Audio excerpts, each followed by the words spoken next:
Análisis Mundial, el podcast del Observatorio de Asuntos Internacionales y la Escuela de Periodismo de la Universidad Finisterre.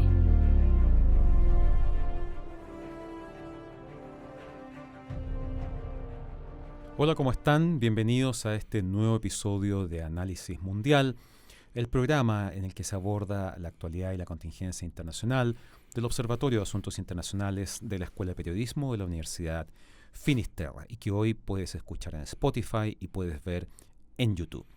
Hoy tenemos un capítulo especial porque tenemos un invitado especial. Me refiero a Alejandro Salas Maturana. Alejandro, ¿cómo estás? ¿Qué tal? Hola Alberto, mucho gusto, muchas gracias por la invitación.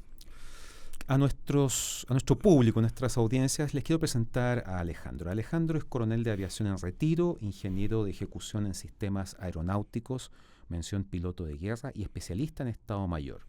Posee los grados académicos de Magíster en Ciencias de la Administración Militar de la Academia de Guerra Aérea y Magíster en Seguridad y Defensa, mención Gestión Político-Estratégica de la ANEPE. También se especializó en política de defensa y amenazas complejas en el Centro de Estudios Hemisféricos de Defensa de la Universidad Nacional de la Defensa de Estados Unidos de Norteamérica.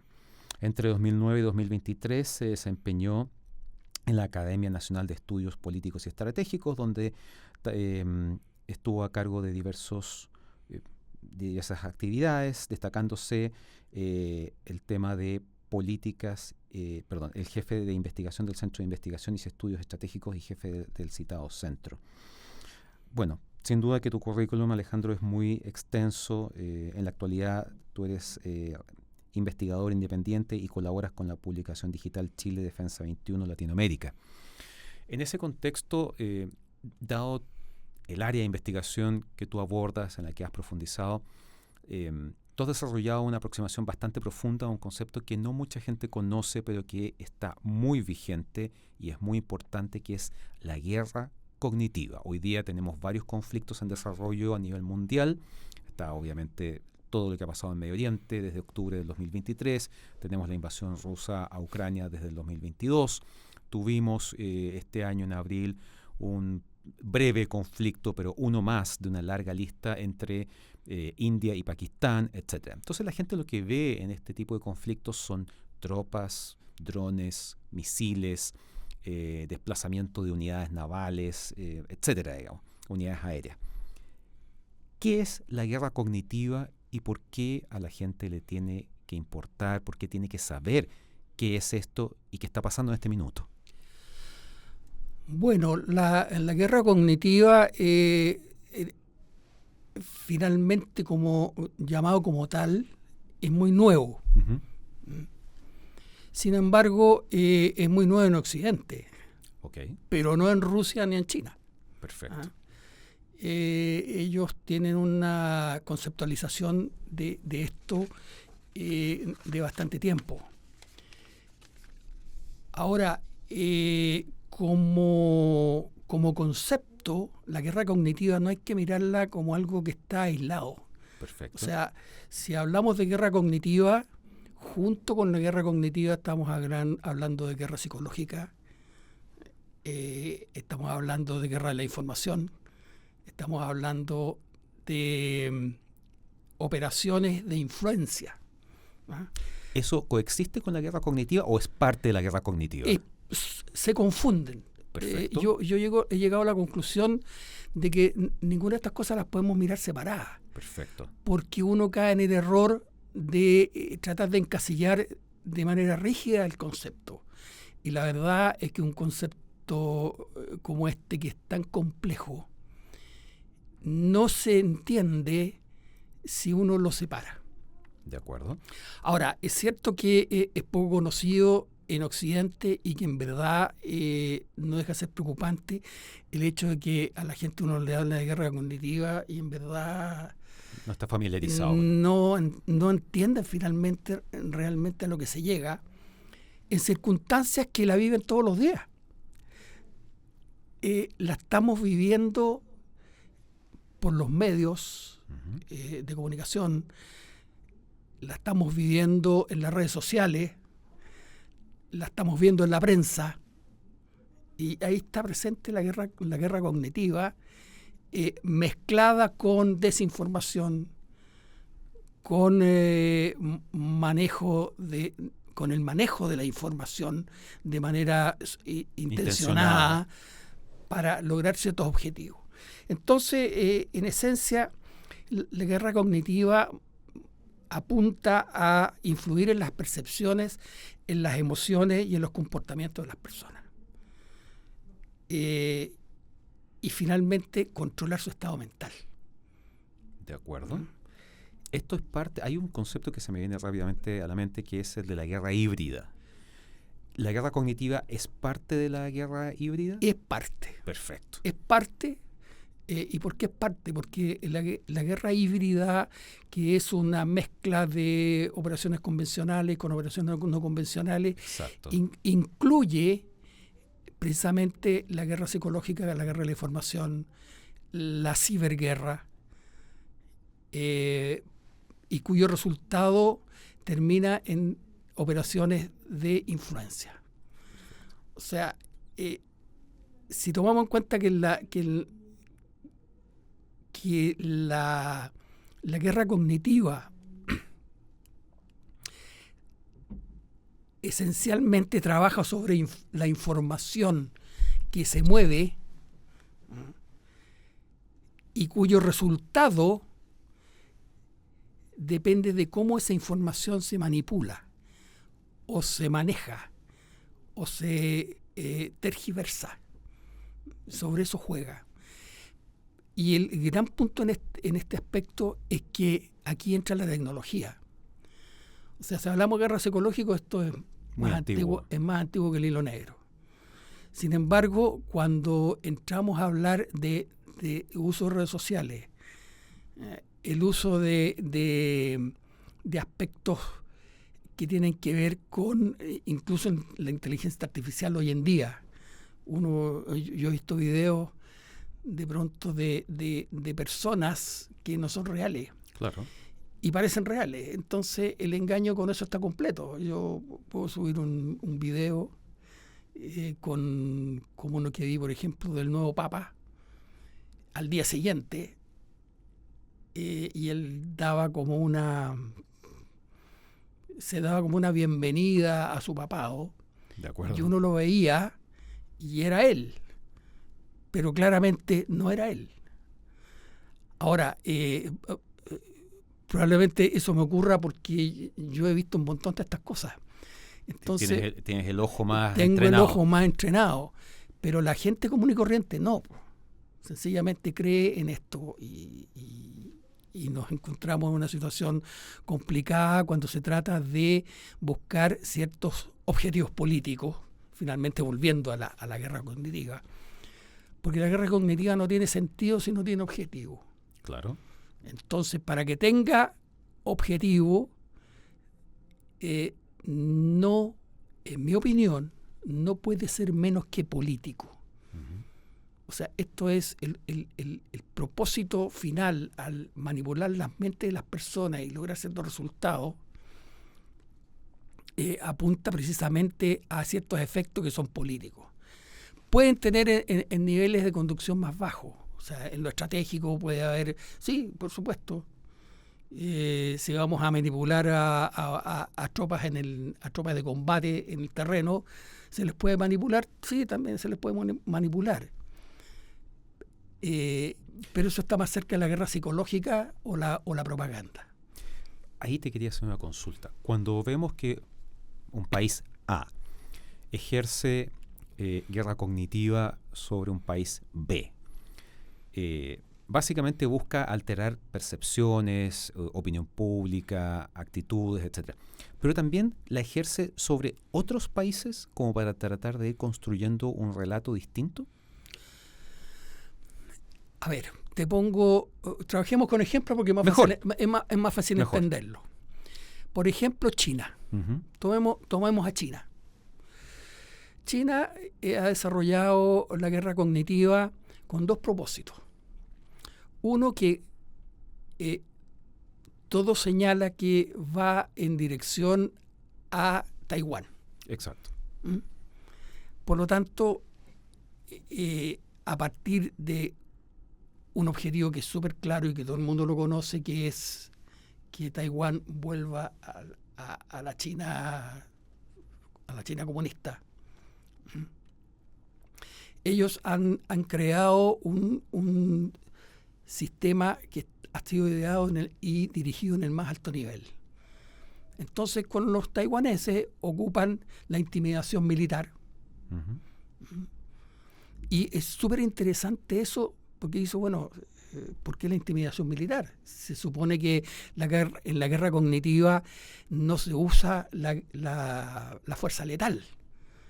Con guerra cognitiva no vamos a matar a nadie, ni vamos a herir a nadie. Pero es muy sencillo desde el punto de vista de los chinos, porque ellos lograron determinar que el 62% de los taiwaneses no está convencido de la independencia, porque la amenaza de guerra, solo la amenaza de guerra por parte de China, hace pensar que independencia es igual guerra. Y los taiwaneses, obviamente, como cualquier pueblo de este mundo, no quiere guerra. En consecuencia, se quedan como están, tranquilos. El statu quo. Claro, statu quo. Pero aparte de eso, utilizan otros elementos, como la religión, por ejemplo. ¿Cómo es eso? Los chinos no son religiosos, los chinos comunistas, digamos. Uh-huh. Pero los chinos taiwaneses sí. Entonces ellos practican una religión que no entiendo mucho de qué se trata, que se llama el masuísmo. Entonces eso tiene que ver entre taoísmo, budismo, con elementos del confucianismo. Había un sincretismo religioso. Una cosa así. Entonces, así como lo hacen los rusos, que utilizan también la religión ortodoxa, los turcos que utilizan el Islam y otros casos, Arabia Saudita, qué sé yo, los chinos comunistas han llegado al hecho de crear conventos de masuísmo Uh-huh. para atraer a los taiwaneses. Aparte de otros elementos que tienen que ver con oferta de becas, invitaciones a académicos. O sea, están penetrando no solamente en el pueblo, sino que también en quienes lo dirigen. Entonces, yo estoy por apostar de que los chinos comunistas no tienen intenciones de atacar Taiwán, Sino de porque lo pueden lograr transformar, en el convertir. tiempo, Claro. los convierten y finalmente llegarán al convencimiento de que es mejor irse con la China comunista, porque son parte de una sola China y van a estar bien y no hay problema y no van a necesitar disparar de un solo tiro. Y en ese contexto, ¿tú ves que China ejerza esta estrategia con alguien más en Asia? No he visto evidencia que me indique de manera clara eso, pero sí la tengo respecto a Latinoamérica. Perfecto. Entonces eso empieza a preocupar cuando la China penetra en nuestra región, y de hecho está en nuestra región fuertemente. ¿Cómo lo has visto y dónde? Entonces, en general, ¿por qué? Porque ellos el objetivo en Latinoamérica no es territorial, Claro. sin duda, no tiene sentido que sea territorial, pero sí de influencia. O sea, tener a los latinoamericanos de su parte para penetrar económicamente, ¿ah? Y para influirlos con su cultura. Por eso están los Confucios, los Institutos Confucio. Confucio, Y los malls chinos. y los molchinos. Entonces ellos penetran principalmente por intereses económicos. Y para eso utilizan todas estas cosas que permiten influenciar en redes sociales, por ejemplo, o a veces... Ahora, hemos visto que los embajadores chinos de repente utilizan la intimidación. Sí, han cambiado mucho su estrategia en los últimos años. Ocupan la intimidación, pero de manera muy acotada, en temas muy específicos. Vimos un embajador chino que tuvimos aquí en Chile que era bastante activo, justamente. ¿Ah? Entonces, ellos utilizan la guerra cognitiva de otra manera, no tan agresivamente como en el caso de Taiwán. Ahora, con Rusia sucede algo un poco diferente, porque los rusos sí son agresivos.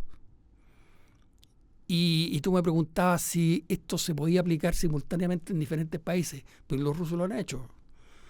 Lo hicieron en Europa, y hay una denuncia de la canciller de Scholz, que habían detectado actividad rusa en contra del Reino Unido, en contra de la misma Ucrania, en contra de los países bálticos.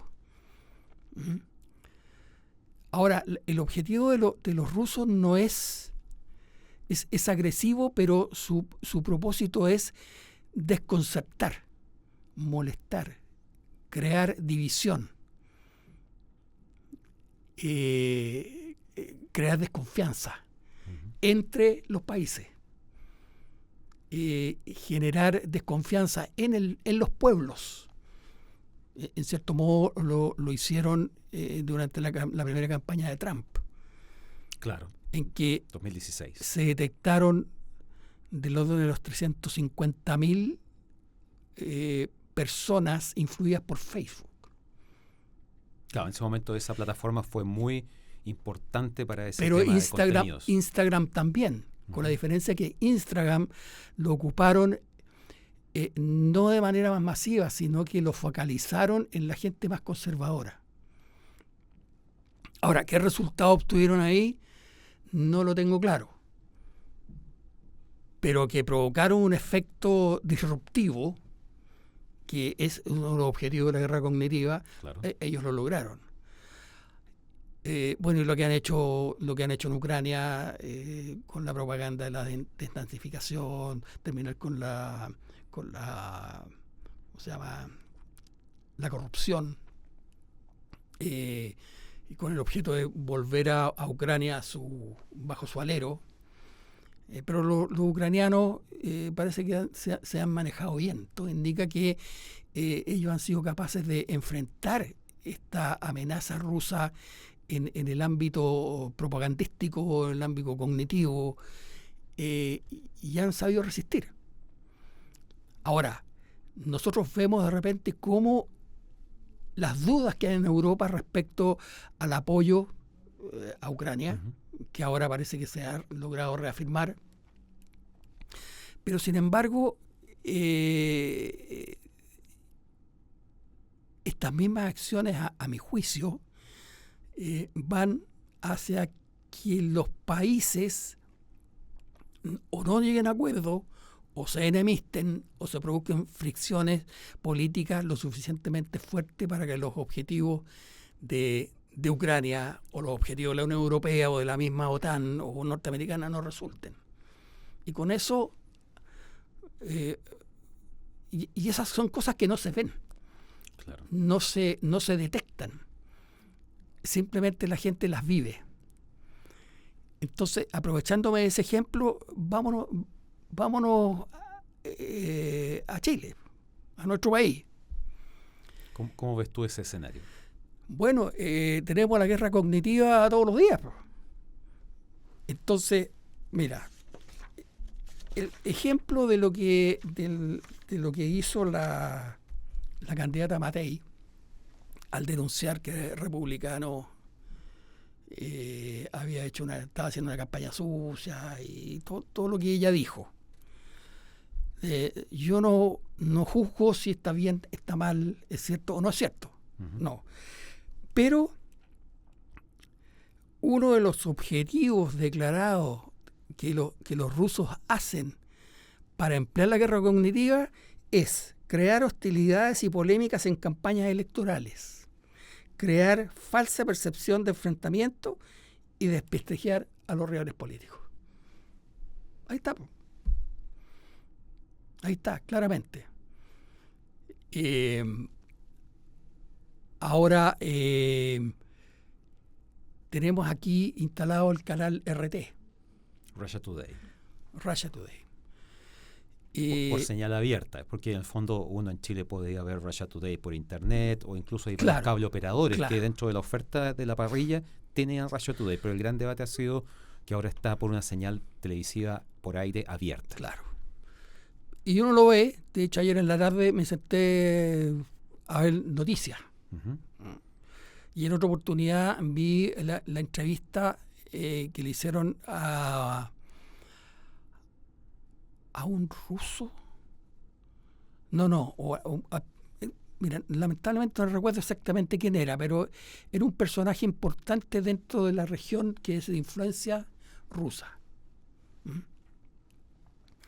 Entonces, el sesgo ideológico o el sesgo político que marca el interés ruso por crear ciertas imágenes, crear narrativas, crear relatos, lo están haciendo a través de RT. O sea, uno ve las noticias y la forma que lo dicen, qué cosa es lo que dicen, cómo presentan las noticias. Yo no soy periodista, pero uno ha visto noticias toda su vida. Entonces, uno ve algo distinto y si compara cómo presentan las noticias en Chile, cómo las presentan en Estados Unidos, incluso en canales españoles, o en canal francés, o en la BBC, no es lo mismo. No es lo mismo. No se ve una tendencia clara a dejar un mensaje que tiene que afectar a su rival, al rival elegido en esa noticia. Por ejemplo, Israel en un momento, Ucrania es permanente como la golpea de Estados Unidos, obviamente. Es más que un punto de vista. Ahí uno descubre que hay una intencionalidad y que ese contenido es lo que entendemos comúnmente como propaganda. Exactamente, es propaganda, pero que de alguna manera va penetrando y va logrando, en alguien va a aprender. Eso te iba a preguntar, porque de repente uno ve en las noticias, en fin, lee, y se ha hablado mucho en el último tiempo en Chile de la necesidad de que la ciudadanía tenga educación, o una mejor, si es que la tiene ella, o educación financiera. Se habla de la educación financiera como una manera de que la gente entienda mejor cómo administra su dinero, los alcances de pedir un préstamo, que se familiarice con conceptos, etc. También la sensación es que falta una educación digital respecto de cómo manejarse en redes sociales, cómo entender los contenidos, cómo no, porque muchas cosas en redes sociales parecen no tener costo, pero cuando no hay costo, uno es el producto, ¿verdad? Claro. ¿Tú crees que sería importante que la gente, no sé, escolares, universitarios, gente de a pie, como dicen los españoles, tuviera un poco de educación en torno a la comunicación en general, te fijas, más allá del proceso mismo, sino entender que muchas veces estamos expuestos a mensajes que tienen una intencionalidad, que hay una estrategia y que va desde lo económico a lo político probablemente? Yo creo que es vital. Uh-huh. Es vital porque el efecto en la población es enorme y afecta a las direcciones políticas también. De alguna manera, si alguien puede llegar a un puesto de poder y no tener una cierta visión de lo que implica el uso de las redes sociales y sus efectos, podría ser desastroso. Porque si estoy recibiendo mensajes que sutilmente me impulsan a tomar decisiones dañinas en contra de los intereses de mi país, aún sin darme cuenta, claro, lo va a hacer y va a ocurrir. La presión social, cuando hay mucha gente que cree lo mismo o se instalan ideas respecto de ciertos temas. Por ejemplo, mensajes en contra o a favor de la comunidad LGTB, puede ser, el feminismo, el instalar la idea de que del capitalismo es malo. o el capitalismo es bueno. Depende del, claro. Del mensaje que tú quieras dar o que tú quieras instalar en el relato que tú puedes crear, porque uno crea realidad con esto. Sí. Se crea realidad. Entonces, cuando ha penetrado lo suficiente ciertas ideas, simplemente el carrito va a seguir corriendo nomás. Y va a haber una reacción de la población, de la sociedad, de las personas individuales y también en el nivel de la política. De alguna manera se instalan y esas ideas tienen impacto en la vida de las personas y en el desarrollo de los países.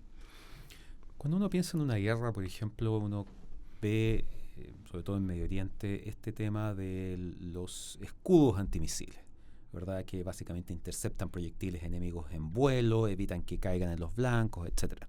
También aplica con los drones. ¿Qué está haciendo, si es que las autoridades están haciendo algo, para proteger a su ciudadanía? ¿Hay una estrategia de recibir estos mensajes de guerra cognitiva hacia mi población y yo hago lo contrario hacia mi rival, adversario, enemigo, lo que corresponda? ¿Hay alguna forma en que estemos viendo que las autoridades están conscientes de esto y buscan de algún modo generar cortafuegos en términos de contenido? ¿Es eso posible? ¿O realmente lo que aquí hay que hacer es un trabajo de educación para que tu población esté capacitada para entender y discriminar ciertos contenidos? Que es lo mismo que hacen los rusos y los chinos con su población. Ajá. Ellos lo hacen, efectivamente, para neutralizar cualquier persona o grupo de personas que esté en contra del régimen. Uh-huh. El acoso hacia periodistas lo hacen los rusos, lo hacen los chinos. Probablemente en nuestra cultura occidental, cuando tenemos tan separado el concepto de guerra y no guerra, claro, que es distinto al concepto ruso y chino, que la delgada línea que separa la guerra de la no guerra es casi imperceptible. Para ellos estamos en tiempos de paz, en tiempos de paz en el uso del arma. Claro. Pero no están en tiempos de paz para usar estrategias no militares. Entonces, perfecto, el uso de estrategias no militares son tan devastadoras y crean tanto problema y disrupción como un ataque de drones contra una refinería rusa, por ejemplo. Los dos tienen un impacto fuerte. Claro. El otro probablemente demora más o es distinto, pero el impacto sucede de la misma manera. Por lo tanto, ¿en qué medida los países lo hacen? No lo tengo muy claro. Sí tengo claro que desde el año 2019 la OTAN se empezó a preocupar seriamente de esto. Están, o al menos estarían, trabajando en la forma de neutralizar este tipo de guerra que sabe que está en contra de ellos. Que es constante. Que es constante. Y yo creo que los ucranianos son los que lo tienen más claro que todo. Porque hasta donde yo percibo, y es una percepción, puedo estar equivocado, pero es una percepción, en los ucranianos me da la impresión de que ha permeado el interés por ser reclutado. Ellos tienen problemas de reclutamiento y de llenar sus vacantes. Las vacantes que han quedado libres por las bajas del combate. Claro. Entonces, es re complicado para Ucrania porque realmente no tiene gente. Hay personas que las tienen meses y meses en el frente de combate. Y por muy fuerte que sea el hombre, va en algún momento, si no descansa, va a colapsar. Exacto. En cambio, los rusos reemplazan. Y traen gente y la reemplazan. Probablemente eso tenga que ver con la guerra cognitiva rusa. Probablemente. Puede ser. el hecho de que tanto ataque, tanta muerte. Bueno, hay un contrasentido, porque la historia nos ha demostrado muchas veces que bombardear, sobre todo población civil, como lo hicieron los alemanes en Londres o como lo hicieron los aliados en Alemania en la Segunda Guerra Mundial y ahora los rusos con los ucranianos, no resulta tanto porque provoca el efecto inverso, la reacción inversa. Entonces los alemanes lucharon hasta que ya no les quedó nada con qué pelear. Lo vemos en Hamas, que siguen y no paran. Y los bombardean y muere gente y esto sigue. Bueno, los ucranianos van a seguir porque ellos también tienen una idea de lo que implica quedar bajo el dominio ruso. Claro que sí. Lo tienen claro por su historia. Larga historia, además. Claro, una larga historia. Entonces, de guerras que súper poco conocidas, como la insurgencia del año después de la Segunda Guerra Mundial, que duró como 3 años y que terminó con un montón de ucranianos sacados a la fuerza de Ucrania y enviados a Siberia o a otros lugares. Entonces,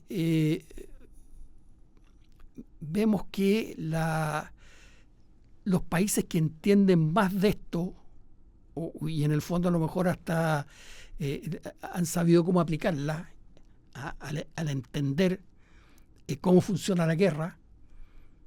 Por ejemplo, cuando Sun Tzu dice el ideal del comandante es el que agarra en la batalla sin combatir.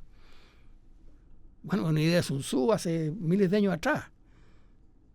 En Occidente hay alguien que se le parezca. Bueno, en el fondo Clausewitz a lo mejor. Boffre probablemente lo dijo sin esa intención o con esa intención. Cuando dice que la estrategia es es esa lucha de voluntades, que emplea las fuerzas. Entonces las fuerzas, ya los tanques, los aviones, no, o sea, hay otras fuerzas. Y la guerra cognitiva o la propaganda es una fuerza no letal que busca afectar al adversario. Entonces, yo creo que esto hay que tomarlo muy en serio y que los países de alguna manera tienen que buscar la forma de que la población entienda lo que esto implica. Por ejemplo, ayer estuve en una reunión de apoderados de mi hijo más chico, y hablaron del problema de las redes sociales y cómo están tratando de controlar que eso no se vaya a las manos o las sepan manejar. Pero eso es porque el niño está preocupado de las redes sociales o está preocupado de jugar en el celular, pero no de protegerse a sí mismos o de proteger la familia o de proteger la sociedad. Claro. En el fondo, si uno aprende esto, a manejar a las redes sociales, a entender cuándo es fake o no es fake, cómo comprobar si una noticia es verdad o no es verdad, protege a nuestra familia, porque nos pueden meter cualquier idea en la cabeza y romper la familia, que es una manera de lograr control y dominio finalmente. Y también genera un quiebre también dentro de la sociedad a una escala mayor. Claro, a partir de la familia, o sea, tú primero penetras en la persona quiebra la familia, vienen acciones disruptivas de esas familias que finalmente permean la sociedad completa y después el país queda seriamente dañado. Cuando se pierde la confianza en las autoridades, se pierde la confianza en las instituciones, se pierde la confianza en las Fuerzas Armadas. Cuando las Fuerzas Armadas no confían en sus mandos o en su nivel político, cuando la gente no confía o los políticos creen que la sociedad, como se ha comentado tantas veces, que la sociedad en realidad no entiende nada de lo que está pasando, no siendo así, porque parece que entienden más de lo que parece. Claro. Entonces, todas esas cosas no evitarían los efectos, pero por lo menos la haría más manejable. El efecto a lo mejor podría ser más controlado, por decirlo de alguna forma. Perfecto. Entonces, esto yo creo que hay que tomarlo en serio, y si uno se sienta y piensa y analiza tantas cosas que nos han pasado, que han pasado en Latinoamérica, que han pasado en Europa, que están pasando, vemos que hay estamentos que se quejan de la destrucción de la familia, como la Iglesia Católica. Hubo otras iglesias, no solamente la católica.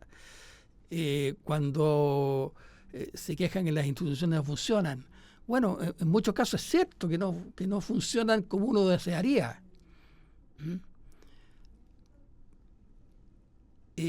Pero ¿es realmente tan profunda la crisis como se presenta? Yo no digo que no lo haga. Yo digo que uno tiene que ser crítico en eso. Tiene que